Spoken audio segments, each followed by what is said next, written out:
Ya son y 7 las 9, ya son y 7 las 8 de la mañana en las Islas Canarias. Kiko Llaneras, John Muller, Anabel Díez y Rubén Amón saben que a partir de este momento vamos a conversar con Pedro Sánchez. No, que vosotros también podéis hablar, Anabel. Vale, chunjes. Eso siempre, que podéis decir lo que os parezca oportuno. Incluso sacarle al invitado lo que yo no voy a ser capaz de sacarle. Pedro Sánchez, secretario general del Partido Socialista. Buenos días. Buenos días. ¿Van a presentar ustedes moción de censura contra Cristina Cifuentes? Hombre, hoy es el día oportuno para hacer esta pregunta y creo que está en la mano de la señora presidenta de Madrid, de la señora Cifuentes, el continuar como presidenta de la Comunidad de Madrid después de que salga de la Asamblea o no. Y en ese o no, pues efectivamente el Partido Socialista, como alternativa que es en la Comunidad de Madrid, pues plantea y baraja todas las opciones y sin duda alguna también la moción de censura. ¿Cambia en algo la posición del Partido Socialista a la vista de esta información que venimos contando hoy del Confidencial, que dice el acta del examen que presentó la universidad, bueno, que la universidad le envió a Cristina Cifuentes y Cifuentes envió a los medios de comunicación, es falsa? Refuerza la impresión que creo que el conjunto de la ciudadanía en Madrid tiene sobre el caso Cifuentes. Llevamos 15 días donde la señora Cifuentes está en un no presentada en la Asamblea de Madrid, escondida, sin dar la cara. Y creo que se va consolidando la sensación de que la señora Cifuentes no puede decir la verdad porque si la dijera probablemente tendría que asumir en primera persona las responsabilidades políticas. En todo caso, si no lo hace, desde luego el Partido Socialista tiene claro que la mentira no puede presidir la Comunidad de Madrid. La mentira no puede presidir la Comunidad de Madrid. Madrid necesita devolverse a la normalidad institucional, a la estabilidad institucional y desde luego también a la reconstrucción del buen nombre de instituciones públicas, la primera, la presidencia de la Comunidad de Madrid, que están siendo dañadas como consecuencia de una señora que no está siendo ni coherente, ni transparente, ni está dando la cara en algo que cada día, por lo que estamos viendo, las noticias que han salido hoy en el Confidencial, que ya traspasa hasta incluso las meras responsabilidades políticas y podemos entrar ya en el territorio de las responsabilidades penales. Si ha habido, como parece que se indica por la información del Confidencial, ha habido pues suplantación de identidad y también falsedad documental. ¿Con Albert Rivera ha hablado usted del asunto de Cristina Cifuentes? No hemos hablado sobre esta cuestión. Es evidente que yo tengo una relación de conversación fluida tanto con Albert Rivera como con Pablo Iglesias y también con el presidente del gobierno, pero sobre esta cuestión no. Yo creo que, en fin, todos y cada uno de los grupos parlamentarios hoy tendremos que asumir nuestra responsabilidad. La primera, la señora Cifuentes. Si da unas explicaciones contundentes, desde luego no hay caso. Pero si no da esas explicaciones contundentes, desde luego los partidos políticos tendremos que asumir nuestra responsabilidad y también el socio de gobierno de la señora Cifuentes. Porque creo, y quiero recordar además, que en ese acuerdo de gobierno se incorpora el que no se va a aceptar que haya falsedad en los expedientes académicos ni en los currículums profesionales de aquellas personas que formen parte del gobierno. Bueno, en los acuerdos de gobierno siempre se plantea, bueno, pues un acuerdo de lucha contra la pobreza infantil, un acuerdo de... Fue Ciudadanos quien incorporó esta cuestión en ese acuerdo de gobierno con el Partido Popular y entiendo que tendrá que ser coherente en caso de que, como bien indican las informaciones, estemos efectivamente ante un caso de falsedad del expediente académico de la presidenta de la Comunidad de Madrid. Es que es verosímil el escenario de que tengamos a Ángel Gabilondo como candidato a la presidencia de la Comunidad de Madrid en el Parlamento Regional, fruto de una moción de censura.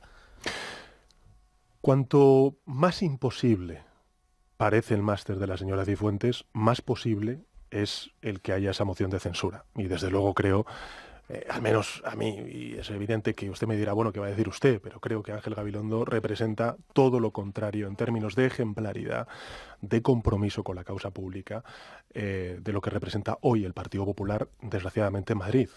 Venimos de una riada de casos de falta de ejemplaridad, por decirlo en términos políticamente correctos, con el señor Ignacio González, Granados, Esperanza Aguirre y ahora Cristina Cifuentes. Yo creo que estamos ante un Partido Popular que en Madrid hace aguas, y yo lo que espero es que Ciudadanos no acuda en su socorro tapando esos agujeros, sino que también sea coherente y asuma su responsabilidad. Una de las cosas que se le ha reclamado a Cristina Cifuentes es que enseñe el trabajo que presentó de fin de máster, y ella hasta este momento es verdad que no lo ha hecho. Usted que hizo una tesis doctoral y que pasó también por una controversia en su momento. Sobre bueno, a mí me la examinaron por arriba, por abajo, por la izquierda, por la derecha. Usted conservaba copia de su tesis doctoral, estaba en condiciones de aportarla en aquel momento. No la traigo conmigo hoy, pero efectivamente la tiene usted disponible. Pero fíjese, con ser importante el que ella presentara el trabajo de fin de máster, hay otras cuestiones que son igual o incluso más importantes. Uno que ha hecho un máster o cualquier estudio de posgrado sabe que, en fin, no te matriculas 2 o 3 meses después de una asignatura que supuestamente has aprobado. Y desde luego creo que ese elemento me parece mucho más central, mucho más importante que lo que pueda eventualmente presentar la señora Cifuentes. Ayer la Fiscalía de Alemania cambió el tercio, luego mis contertulios volverán seguro al asunto de Cifuentes. La Fiscalía Alemana compartió o hizo suyos los argumentos del juez Pablo Llarena y ha propuesto la entrega del señor Puigdemont a nuestro país, a la justicia de nuestro país, para ser juzgado también por un delito de rebelión, que es el más grave de los que están encima de la mesa. ¿Para usted eso es una buena noticia, que la Fiscalía de Alemania haya tomado esa posición? Fíjese, yo el día que detuvieron al señor Puigdemont, puse en las redes sociales un comentario que fue muy criticado por los independentistas, pero que me parece de cajón. Y es que tanto en España como en la Unión Europea vivimos en un Estado social y democrático de derecho, y por tanto la cooperación judicial que se tiene que dar entre los Estados miembros es la tónica habitual, y singularmente con Alemania, con lo cual no news.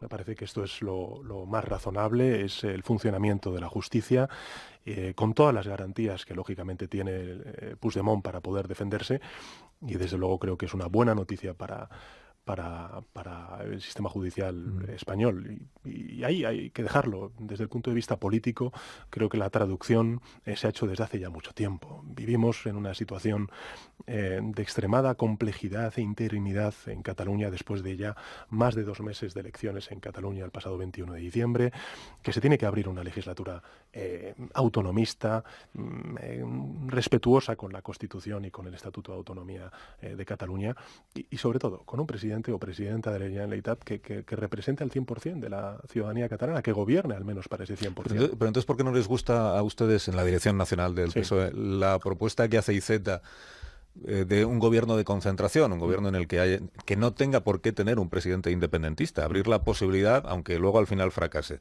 pero abrir la posibilidad de investir a un presidente que cuente con el apoyo parlamentario suficiente y que no necesariamente sea de Junts per Catalunya? Pero eso significa que Inés Arrimadas pueda ser la presidenta de la Generalitat de Cataluña.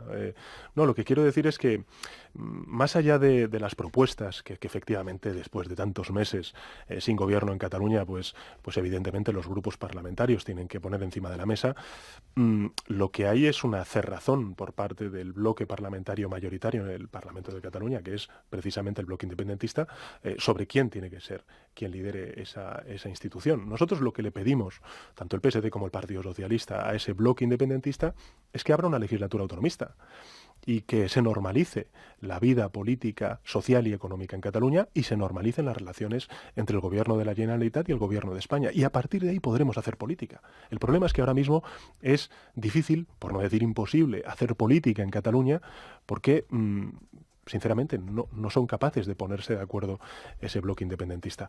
Da la sensación al final, otra vez volvemos un poco al circuito Puigdemont, que toda la vida política, social y económica en Cataluña depende del futuro de una persona, y que esa persona además está anteponiendo su futuro personal al futuro de los millones de catalanes y catalanas, de aquellos que les votaron y aquellos que no.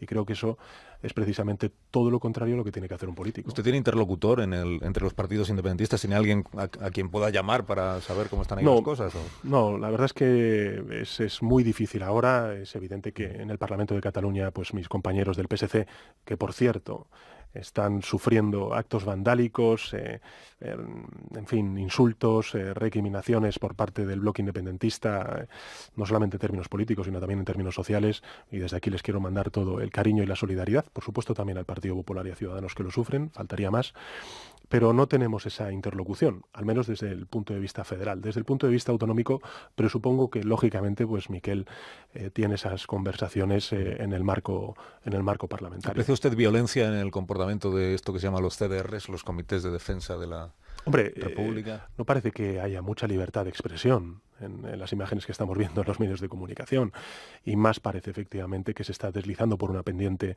de violencia que nos preocupa y mucho, y creo que ayer fue una buena noticia, y usted además ayer lo recordó, después de unos cuantos días silentes, creo que fue una buena noticia que la Fiscalía de la Audiencia Nacional pusiera pie en pared y que también el Gobierno de España se pusiera las pilas. Y creo que preservar también el Estado de Derecho, la seguridad, la normalidad en las calles es importante también en Cataluña. ¿Qué opina usted de TV3, de la televisión autonómica catalana? Ha habido mucha polémica con esto. Escuché estos días al Partido Popular, poco menos que recriminarme a mí. Sí, ayer mismo Maroto lo dijo. Bueno, yo he escuchado hasta incluso también al señor Rivera decir que si no apoyo los presupuestos generales del Estado me convierto en cómplices del secesionismo catalán, ¿no? Es decir, hacen su contrario, si el PNV acaba apoyando los presupuestos del señor Rajoy, resultará que Rivera se ha convertido en un cómplice del Partido Nacionalista Vasco, ¿no? Es que, hombre, se pueden estirar mucho los argumentos, pero tanto me parece hasta incluso algo ridículo, ¿no? Mire, desde luego me parece que es ejemplo de todo menos de pluralidad informativa. Lo que tendría que hacer la TV3 y en este caso la Generalitat de Cataluña es cumplir con la propia ley y el marco regulatorio de la TV3. Pero también le diré, pero no es... por provocar, ¿no? Pero digo, por provocar, lo dejo encima de la mesa. El Gobierno de España tampoco es que sea un ejemplo de pluralidad informativa en la radio y televisión española. Ahora hablamos de radio y televisión española, que me interesa quién va a presidir radio y televisión española. Pero si TV3, en su opinión, no está cumpliendo con lo que debe ser una televisión pública de pluralidad y de servicio público a los catalanes, claro, la Generalitat en este momento está intervenida por el Gobierno de España.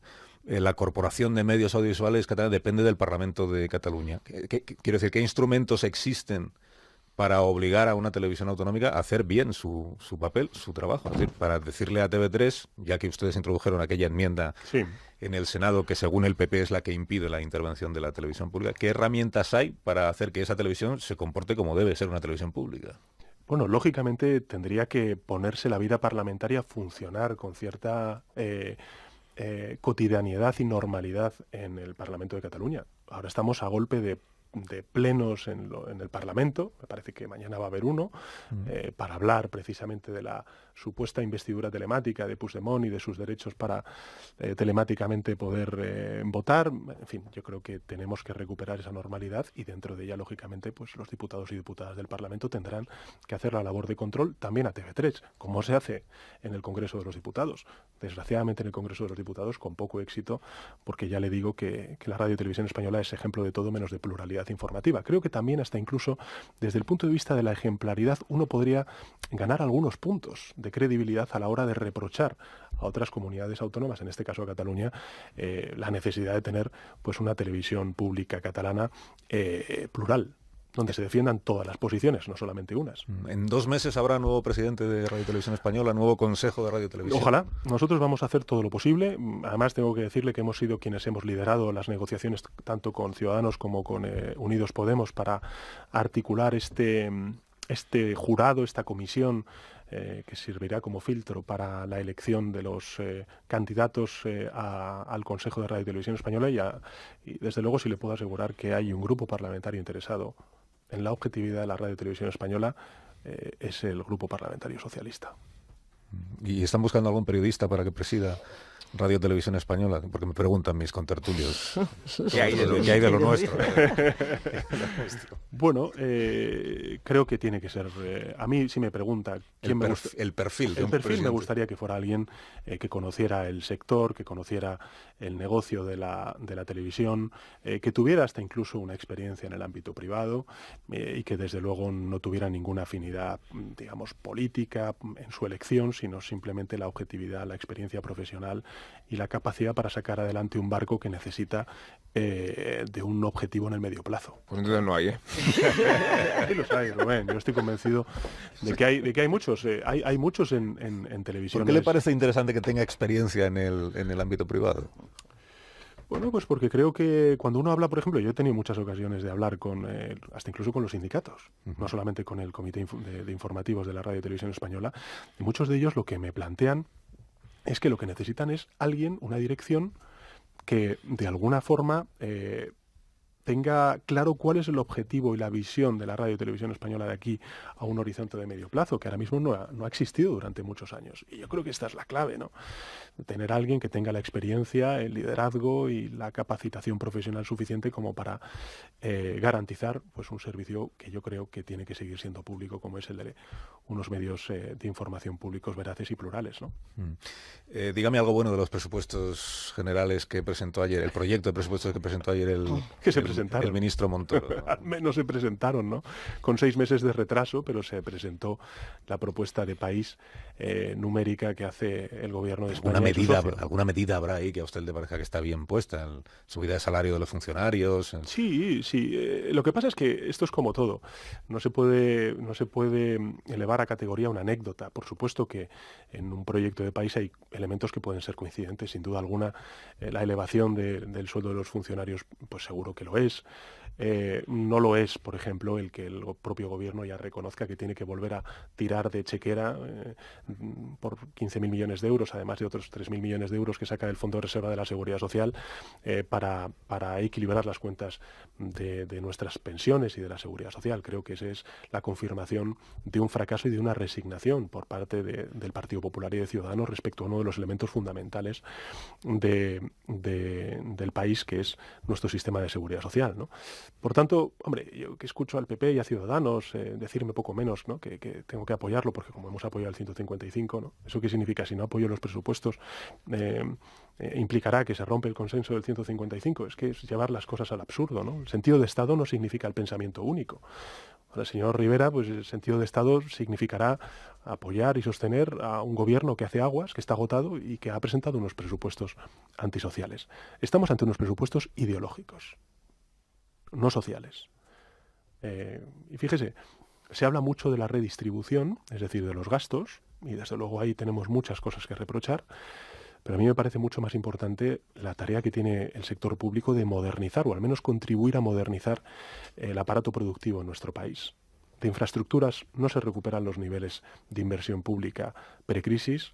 En inversión en I+D+I o en ciencia estamos a la cola de la Unión Europea y desde luego en todo lo que representa la modernización de nuestro aparato productivo, esta propuesta presupuestaria que nos hace el gobierno deja mucho que desear. Si no salen adelante los presupuestos, el gobierno tiene la potestad de trocear, digamos, las decisiones y hacer decretos ley que luego envía al Parlamento para que sean convalidados. Si, por ejemplo, el gobierno envía por decreto ley la subida de sueldo para los funcionarios, ustedes apoyarán ese decreto, entiendo. Pero si me permite, le hago una previa. Sí. Porque aquí ya, con el señor Rajoy, parece que estiramos la normalidad democrática hasta límites insospechados, ¿no? Es decir, yo creo que en democracia el fondo y la forma son igual de importantes. Tuvimos hoy a un presidente del gobierno que rechazó la encomienda del jefe del Estado para presentarse una investidura. Y ahora usted me plantea algo que efectivamente el gobierno ha deslizado, y es que si no aprueba los presupuestos, pues lo hará vía decreto ley. Bueno, mire, yo creo que en el año 95 el entonces presidente del gobierno, Felipe González, presentó unos presupuestos, fueron rechazados por la Cámara porque vivimos en una democracia parlamentaria, y Felipe González lo que hizo entonces fue anticipar las elecciones. Bueno, yo creo que como mínimo el presidente del gobierno se tiene que someter a una cuestión de confianza. Y si no prospera esa cuestión de confianza, yo entiendo que nos tendremos que ver abocados a unas elecciones que, bueno, pues planteen una mayoría parlamentaria distinta que saque adelante los presupuestos. Yo creo que España necesita avanzar. Lo que no puede sufrir pues un gobierno instalado en la prórroga perpetua, que es precisamente lo que está el señor Rajoy. A mí me habían contado que usted prefería, veo que tengo información averiada en ese sentido, que usted prefería que en los próximos meses no hubiera convocatoria electoral, porque le conviene, digamos, poder trabajar con una cierta tranquilidad para afianzar el proyecto que usted lidera o vuelve a liderar desde su regreso a la Secretaría General del Partido Socialista. ¿A usted no le complica un poco el horizonte si, por ejemplo, hay elecciones generales este mismo año, o si hay elecciones autonómicas en Andalucía, o si hay elecciones autonómicas en Madrid?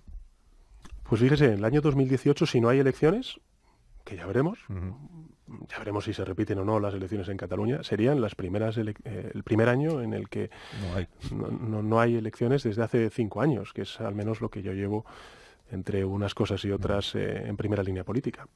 Y creo, y le aseguro que que siempre es gratificante tener un año para poder hacer una política distinta a la de subirse a un atril e intentar, bueno, pues persuadir a los españoles de que la opción A o B es mejor para sacar adelante el país. Pero, insisto, no jugamos solos en el tablero político, somos muchos los que estamos en el mismo y, por tanto, el gobierno de España es el que tiene la máxima responsabilidad, ¿no? Yo creo que también hay que hacer un poco de pedagogía, porque nosotros somos la alternativa y es sano que exista la alternativa en política. Insisto, el sentido de Estado no es el pensamiento único. Nosotros apoyamos al Gobierno de España en la aplicación del artículo 155 porque siempre consideramos que el ataque secesionista violentaba nuestra convivencia, nuestras normas constitucionales, la integridad territorial del país, la soberanía nacional de nuestro país. Y eso son cuestiones de Estado. Las cuestiones de gobierno son los presupuestos generales del Estado y el gobierno con quien tiene que resolverlo es con sus socios de gobierno, singularmente con Ciudadanos y con el Partido Nacionalista Vasco. Ahora, a mí me parece bastante llamativo que vengan aquí señores del Partido Popular y en lugar de, en fin, de intentar persuadir con palabras amables al Partido Nacionalista Vasco, poco menos que digan que están chantajeando y que, por tanto, pues planteen al Partido Socialista pues propuestas tan estrambóticas como que 5 diputados al azar se abstengan. Fíjese, el Partido Socialista ya se abstuvo en la investidura de Mariano Rajoy. Y me costó lo que me costó en términos políticos, ¿no? Dimisión de la Secretaría General del Partido Socialista y renuncia al acta en el Congreso de los Diputados. Yo creo que ya va siendo hora de que el Partido Popular, Ciudadanos, asuman sus responsabilidades. Le he entendido bien que sería gratificante un año sin elecciones para poder tener un proyecto más, bueno, yo creo que más reflexiva. Para la política en general... Gratificante un año sin elecciones. No, yo creo que para la política en general sería bueno pues que tuviéramos un horizonte de estabilidad política, pero insisto, no depende de mí. Fíjese, en Andalucía depende de Susana Díaz. Yo lo he dicho mucho, sí, claro, por supuesto. Y me han dicho que va a haber elecciones en otoño, no sé qué información tiene usted. Veremos, dependerá de Susana y de los intereses que lógicamente pues estén en juego ahora mismo en esa comunidad autónoma. El otro día se publicó una información que en realidad, usted mismo lo dijo en la rueda de prensa del lunes, en realidad es una información antigua, que es la de su plan de pensiones, que aparece en la declaración de bienes del Partido Socialista, que en el año 2014 ya se publicó esa declaración de bienes, y ahí ya aparecía que usted tiene un plan de pensiones con el BBVA. Sí. Que en aquel momento era de 85.000 euros, en la última declaración veo que son 104.000. Sí. Así que usted va haciendo cada mes, como todo el que tiene un plan de pensiones, cada mes hace la aportación correspondiente para el día que se jubile poder disponer de un dinero. Usted dijo el lunes que es perfectamente compatible tener un plan privado de pensiones con defender el mantenimiento del sistema público de pensiones. Es de sentido común, ¿no? Pero usted, que tiene un plan privado de pensiones, ¿recomienda al conjunto de los ciudadanos que también lo tengamos? ¿Esto que a usted le parece bueno para usted es bueno también para los demás o no? A mí me parece que ahorrar siempre es positivo. Nunca he estado en contra del ahorro. De hecho, cuando Mariano Rajoy dijo, bueno, lo importante es que ahora ahorremos, ¿no?, para la educación de nuestros hijos o para nuestras pensiones del futuro, yo no le reproché. Bueno, le reproché más lo de la educación que la de las pensiones, porque el ahorro siempre es una virtud, ¿no? Pero más allá de eso no es incompatible con el defender pues un sistema público de pensiones digno. Es decir, es que el horizonte de la reforma que hizo en el año 2013 este gobierno, rompiendo el Pacto de Toledo, que tanto invoca, precisamente lo que marca es que en el horizonte de 10 años la merma del poder adquisitivo de los pensionistas, es decir, de usted y yo y del resto cuando nos jubilemos, que no será dentro de 10 años, seguro, don Carlos, sino mucho más tarde, pues será de un 17% de merma, es decir, más de 115 euros al mes. Yo creo que ese horizonte de precariedad y de desigualdad para con nuestros mayores es injusto. Y en ese sentido, desde luego, el compromiso del Partido Socialista y el mío personal es con que haya un sistema equilibrado de las cuentas de la Seguridad Social y con pensiones dignas, vinculadas al IPC. Fíjese, una de las propuestas que hice hace unas cuantas semanas y que tiene que ver con la famosa dictadura del 0,25% que no levanta este gobierno, y además lo hemos visto ayer en el anteproyecto de ley de los presupuestos generales del Estado, es que el gobierno se sube el sueldo, me parece que en más de un 1,5%, 1,8%, si ahora mismo los datos no me fallan. Bueno, nosotros hemos propuesto que si los jubilados al final suben un 0,25% su pensión media, pues los políticos tenemos que hacer lo propio. Su salario como secretario general del partido, que es el ingreso que usted tiene. Sí.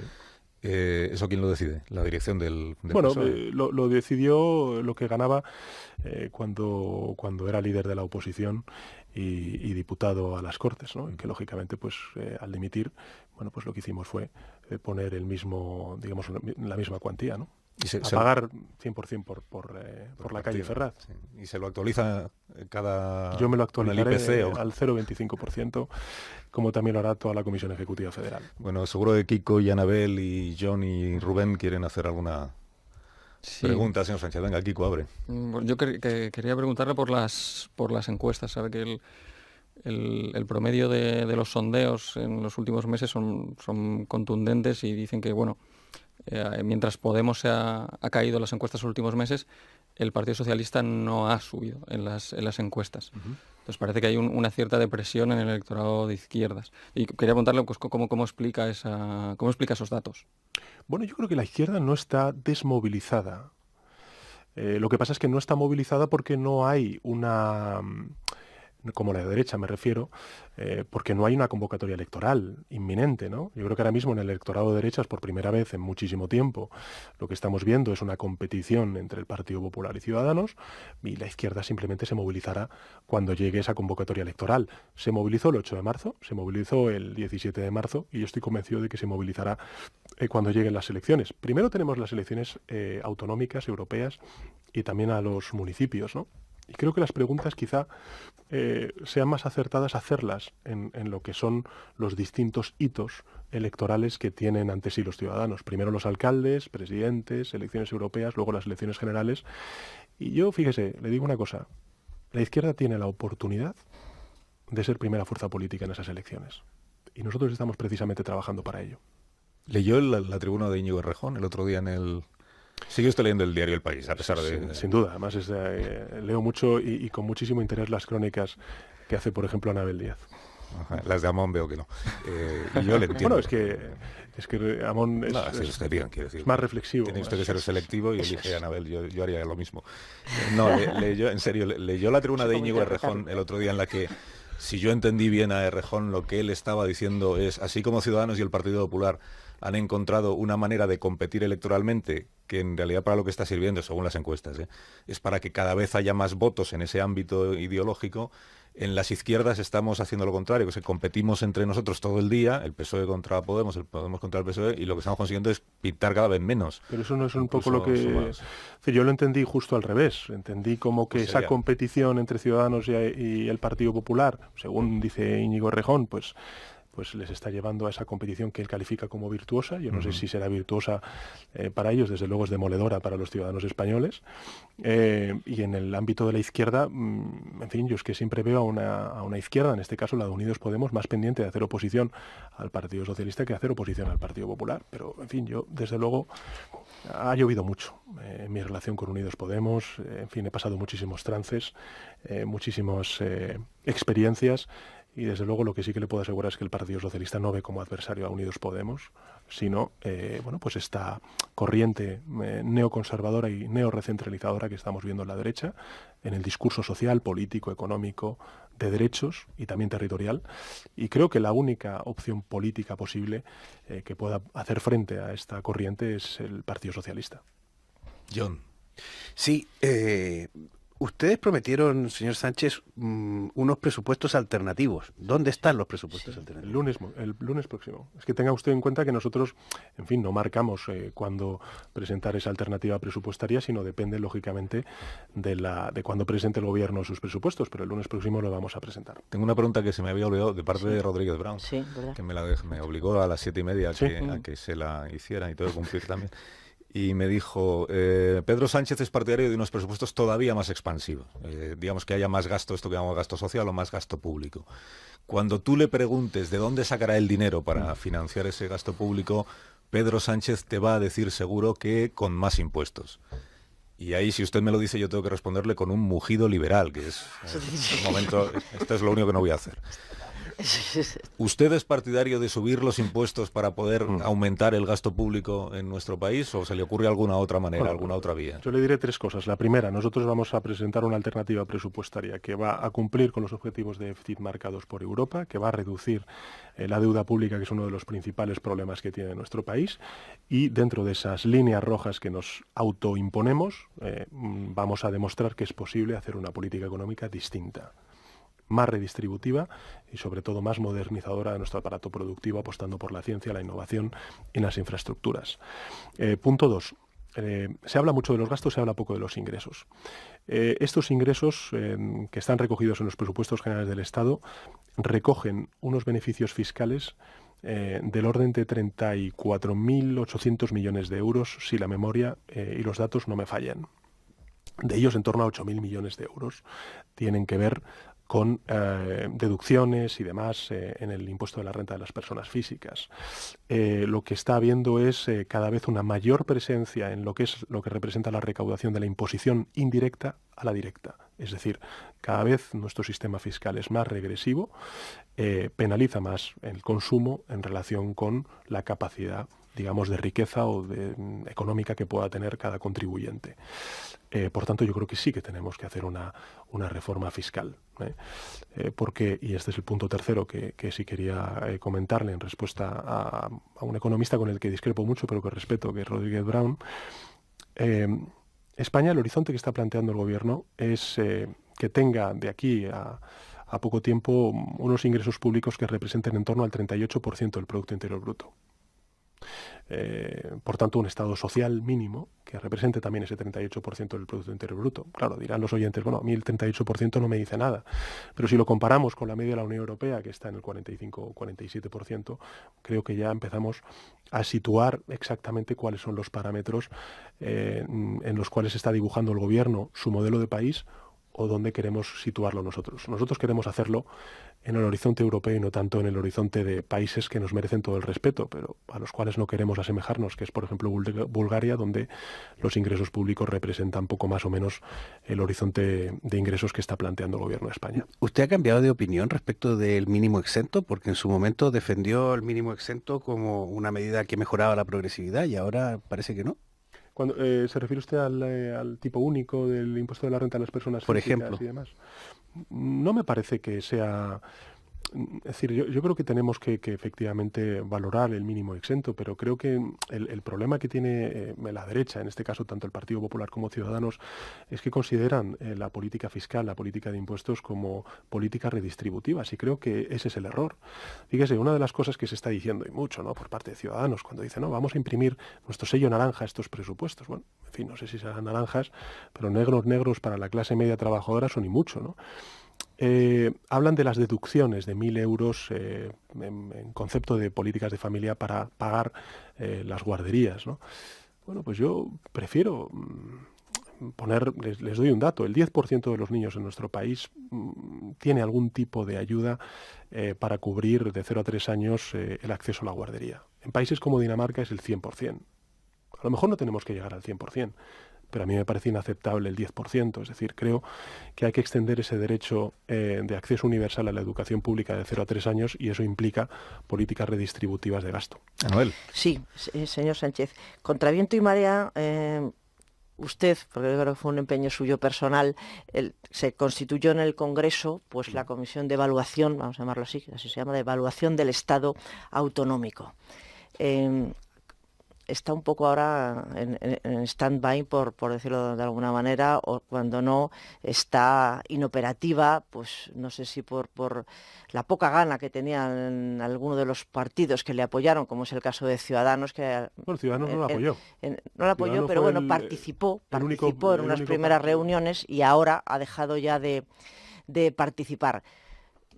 ¿Sigue confiando en que habrá, no sé si más pronto que tarde, en algún momento la Comisión Territorial servirá para una eventual reforma de la Constitución de la que ahora ni se habla? ¿Valdrá para algo? ¿Usted tiene todavía esperanza de que, no sé si no de inmediato, dado cómo está la situación con Cataluña, pero sigue usted confiando en que será un instrumento válido para la reforma del Estado autonómico en España? se dice, a las crisis políticas hay que dar soluciones políticas, o al menos ofrecerlas. No pueden ser soluciones políticas para que sean efectivas en Cataluña, y cuando hablamos de nuestro modelo territorial, unipartidistas, sino que tienen que ser pluripartidistas, con lo cual el consenso es necesario. Y eso se tiene que sustanciar en el Congreso de los Diputados. La gran paradoja es que estos dos partidos que vinieron, parece ser, a reformar España, Unidos Podemos y Ciudadanos, ambos, por una razón u otra, se niegan a parlamentar en el Parlamento sobre uno de los principales problemas que tiene España, que es la crisis territorial y su modelo territorial. Nosotros no vamos a hacer renuncia a nuestras principales responsabilidades, que es precisamente trabajar en esa comisión. El horizonte son 6 meses. Yo espero que terminemos los trabajos en este periodo de sesiones, en el mes de junio, y desde luego yo sí que le digo, en fin, tendré muchos defectos, y si no ya está el señor Amón para recordármelos. Sí, constantemente. Pero alguna virtud tengo, o al menos considero que es una virtud. Me refiero a que soy determinado, y yo sí que propondré el abrir la subcomisión de reforma constitucional en el próximo periodo de sesiones. La última pregunta es del señor Amón. Sí, más que defectos de errores, señor Sánchez, ¿cuál ha sido el mayor que ha cometido? Porque en estos tiempos convulsos yo le he oído reflexionar sobre lo que ha pasado. Hay una reaparición mediática ahora y se ve un tono más sereno, y también habla de los errores que ha cometido usted mismo. ¿Cuál es el principal? Bueno, yo creo que vivimos en mi primera vida como secretario general momentos muy convulsos, donde efectivamente se estaba produciendo una lucha muy importante entre el electorado de izquierdas, entre dos opciones que yo creo que ahora mismo está dilucidada, está solventada entre el Partido Socialista y Unidos Podemos. Ha sido el propio electorado de izquierdas quien ha dicho que consideran que es el Partido Socialista quien tiene que liderar ese espacio político y ese espacio electoral, ¿no? Y probablemente la imagen de ansiedad, la imagen de considerar que estar más en la coyuntura que poner las luces largas, creo que fue uno de mis errores en esta primera vida que tuve como secretario general, ¿no? ¿Que le perdió la prisa, está usted diciendo? ¿Le perdió la ansia y la prisa? Viví mucho en la coyuntura en algunos momentos, ¿no? Y yo creo que eso tiene también mucho que ver con, bueno, pues esa puja que tuvimos en el electorado de izquierdas, ¿no? Yo ahora que veo al Partido Popular con Ciudadanos, algunos errores están cometiendo muy semejantes a los que yo cometí entonces. Ha madurado usted, es una manera de decirlo.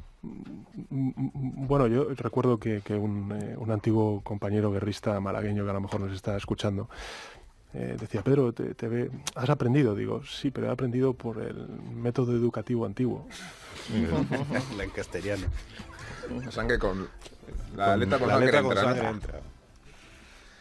Bueno, puedo preguntarle por es que hay 2 vídeos hoy que estamos comentando desde primera hora, y usted elige. Le puedo preguntar por la chilena de Cristiano Ronaldo, a usted que madridista pues no es, o por el rifirrafe en la Catedral de Palma entre las reinas, la de ahora y la de antes. No es mi caso, porque tengo una relación extraordinaria con mi suegro, pero al final cuando uno ve el vídeo, pues evidentemente, en fin, en todas las casas cuecen habas, y la relación siempre con la familia política es compleja. Lo de Ronaldo le gustó, entonces. No vi el partido. Yo tampoco. Mis hijas no me dejan ver fútbol a esas horas. Pedro Sánchez, gracias por haber venido, y hasta... Tienes de más canas que la última vez que vino, por cierto. No tantas como usted. Ya lo creo. Cuídese, ya está, una próxima ocasión. -4 las 10. Las 9 menos cuarto en Canarias, ahora mismo seguimos.